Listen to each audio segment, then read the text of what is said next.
Welcome back. Starting with the drought monitor, came out yesterday morning. Not a lot of change from last week. Keep in mind when it comes to these drought monitors, they come out at 8:30 a.m. on Thursday mornings, but they stopped collecting data for them at 8:30 a.m. on Tuesday morning. So while we had a little bit of rain on Monday, there wasn't much over the weekend. And of course, last week was very, very dry.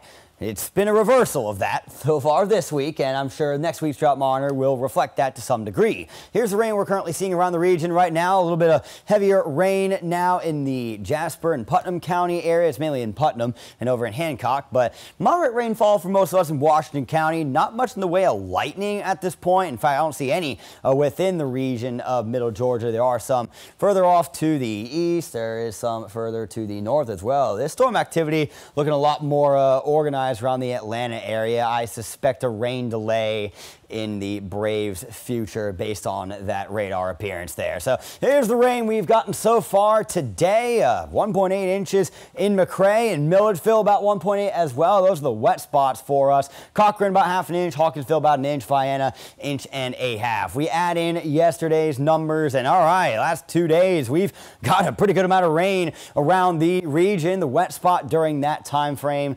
still looks like McRae at about 1.8, but when we throw up all 3 days, basically since Tuesday, now you got a couple spots over 3 inches. Gordon and Warner Robins are the wet spots there. Milledgeville and Roberta over 2.5, and Macon just under 3 inches. So a lot of us have gotten a good amount of rain. Cochran could use a little more, but even still, good to see this pattern. We'll continue to see showers remaining possible through this evening and into tonight. Eventually a low of 69 for us in Macon with that wind coming in from the south-southwest. I think it will not be the only upper 60 either. First side, potentially Gray, Sparta, and Eastman could join Macon in the upper 60s. So now these showers will probably linger through the supper time hours and into tonight. Not much expected with rain overnight, but yes, a shower or even a rumble of thunder or two cannot be ruled out. Now for your Saturday, we'll start off pretty calm, but it's not going to take long. I mean, we start getting the late morning hours, and we'll probably begin to see those storms start to fire up around lunchtime, becoming a little more widespread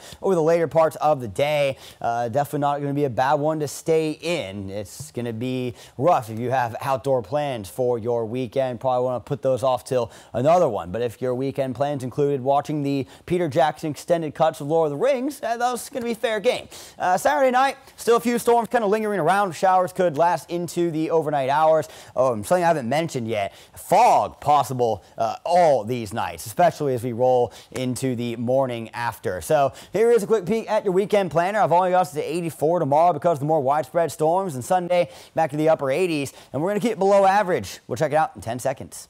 Your 41 NBC AccuWeather 7-day forecast is presented by Volume Chevrolet. So we are going to keep those rain odds pretty high into the weekend. They drop a little bit next week, but we're still seeing a lot of 40 and 50% out there. Upper 80s, low 90s, below average in the afternoons, and low 70s is pretty normal for the overnights.